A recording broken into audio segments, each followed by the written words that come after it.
ప్రభునందు ప్రియమైన వారలారా, మన ప్రభు అయిన యేసుక్రీస్తు నామములో మీ అందరికీ వందనాలు తెలియజేస్తున్నాను. ఉదయకాల సమయంలో పరిశుద్ధ గ్రంథంలో నుంచి ఒక వాక్యాన్ని చదువుకొని ధ్యానించుకొని మనం ప్రార్థన చేసుకుందాం. 26వ కీర్తన 2వ వచనాన్ని చదువుకుందాం. యెహోవా, నన్ను పరిశీలించుము, నన్ను పరీక్షించుము, నా అంతరింద్రియములను నా హృదయమును పరిశోధించుము. ప్రియమైన వారలారా, ఈ వాక్య భాగాన్ని చదివినప్పుడు కీర్తనకారుడు రాస్తూ ఉన్నాడు, అయ్యా నన్ను పరిశీలించు, పరీక్షించు, నా అంతరింద్రియములను నా హృదయమును పరిశోధించు అని రాస్తూ ఉన్నాడు. దేవుడు మన హృదయాన్ని పరిశీలిస్తాడు, మనల్ని ఆయన పరిశోధిస్తాడు. మన అంతరింద్రియములను, మన అంతరంగం ఏంటో, మన హృదయ ఆలోచనలేంటో అవన్నీ కూడా ఆయనకు తెలుసు. మన జీవిత ప్రయాణంలో మనం ముందుకి వెళ్తున్న సమయంలో ఒకసారి మనల్ని మనం కూడా ఒకసారి పరీక్షించుకోవాలి, పరిశీలించుకోవాలి, పరిశోధించుకోవాలి. ఒకవేళ దేవునికి వ్యతిరేకమైనది ఏమైనా ఉన్నట్లయితే అవి మనము దేవుని ముందు క్షమాపణ కోరుకొని మనం వాటిని విడిచిపెట్టాలి. 26వ కీర్తన 3వ వచనంలో, నీ కృప నా కన్నుల ఎదుట ఉంచుకొని ఉన్నాను, నీ సత్యము అనుసరించి నడుచుకొనుచున్నాను. కీర్తనకారుడు రాస్తూ నన్ను పరిశోధించు, నన్ను పరీక్షించు అంటూ, అయ్యా నేను నీ సత్యమును అనుసరించి నడుచుకుంటున్నాను, నీ కృప నాతో ఉంది అని అంటూ ఉన్నాడు. ఎప్పుడైతే దేవుని కృప మనతో ఉంటుందో మనము కూడా దేవుని వాక్య ప్రకారంగా జీవిస్తాం.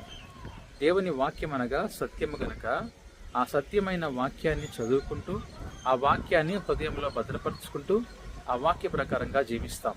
ఎప్పుడైతే దేవుని యొక్క కృప మన మీద లేదో, లేకపోతే మనము దేవుని వాక్య ప్రకారంగా జీవించమో, మనం వెళ్ళేది నరకానికి అనేటువంటి విషయాన్ని మనం జ్ఞాపకం చేసుకోవాలి. 26వ కీర్తన 4వ వచనంలో, పనికి మాలిన వారితో నేను సాంగత్యము చేయను, వేషధారులతో పొందు చేయను.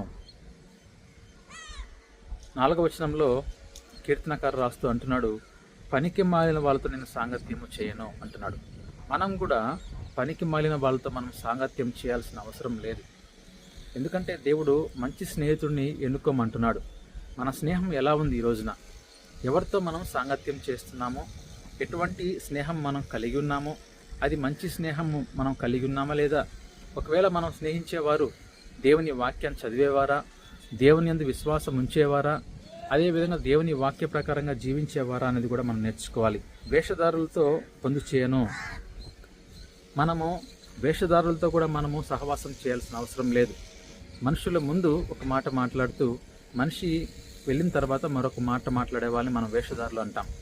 కనుక ఈరోజు అటువంటి వేషధారులని మన బంధువులలో, మన సమాజంలో మనం చూస్తూ ఉంటాం. అటువంటి వారితో మనం సాంగత్యం చేయకూడదు, అటువంటి వారితో మనం సహవాసం చేయకూడదు అని తెలుసుకోవాలి. 5వ వచనం గమనించినప్పుడు, దుష్టుల సంఘము నాకు అసహ్యము, భక్తిహీనులతో సాంగత్యము చేయను. దుష్టుల సంఘము అనగా కొన్ని సంఘాలు మనం గమనిస్తే వాళ్ళు దుష్టులుగా ఉంటారు. దేవుని వాక్య ప్రకారంగా జీవించరు, దేవుని వాక్యాన్ని వింటారు కానీ దేవుని వాక్యాన్ని అనుసరించరు. అటువంటి వారు దేవుని దృష్టిలో వాళ్ళు దుష్టులుగా మరి దేవుని వాక్యం సెలవిస్తూ ఉంది. అటువంటి దుష్టుల ఆలోచించకుండా మనం నడవకూడదు, వారి సాంగత్యం కూడా మనం చేయడానికి వీలు ఉండకూడదు. ఎందుకంటే నీవు దుష్టుల సహవాసం చేసినట్లయితే నువ్వు కూడా దుష్టుడిగా మారిపోతావు. అందుకే భక్తిహీనుల సాంగత్యం కూడా మనం చేయకూడదు. ఎవరైతే భక్తిహీనులుగా ఉంటారో, భయం లేకుండా, భక్తి లేకుండా జీవిస్తారో అటువంటి వారి స్నేహం కూడా మనకు ఉండడానికి అవసరం లేదు. కనుక ప్రభునందు ప్రియమైన వారలారా, ఈరోజు మనం ఎటువంటి సహవాసం చేస్తున్నాం, ఎవరితో మనం సాంగత్యం చేస్తున్నాం, అదేవిధంగా వాక్య ప్రకారంగా మనం తీసుకున్నప్పుడు మనల్ని దేవుడు పరిశోధిస్తున్నాడు, పరిశీలిస్తున్నాడు. మనల్ని ఆయన మన అంతరింద్రియంలో ఆయన పరిశోధించబోతున్నాడు. కనుక మనల్ని మనమే పరీక్షించుకొని అవి సరి చేసుకున్నట్లయితే దేవుడు మనల్ని క్షమించి ఆయన బిడ్డగా మనల్ని చేర్చుకుంటాడు. దేవుడు ఈ కొద్ది మాటలు మన హృదయంలో భద్రపరిచి దీవించునుగాక. ఆమేన్. ప్రార్థన చేసుకుందాం. పరిశుద్ధుడా, ప్రేమ కలిగిన తండ్రి, మీకు వందనాలు, స్తోత్రాలు ప్రభువా. ఈ ఉదయకాల సమయంలో ఆయన తండ్రి 26వ కీర్తన నుంచి ప్రభువా కొన్ని వాక్య భాగాలను ధ్యానించుకున్నాం. ఆయన మీరు పరిశీలించే దేవుడు ప్రభువా, పరీక్షించే దేవుడు నాయన. అవును తండ్రి, మా అంతరంగములను మీరు పరిశోధిస్తున్నారు. అవును ప్రభువా, ఆ విషయాన్ని మేము గ్రహించి తండ్రి అంతకంటే ముందుగా మమ్మల్ని మేము పరీక్షించుకునే భాగ్యము దయచేయండి. అదేవిధంగా మా సాంగత్యం ఎలా ఉంది, ఆ సాంగత్యం ఎవరితో చేస్తున్నాం అనే విషయాన్ని కూడా మేము గ్రహించే భాగ్యం దయచేయండి.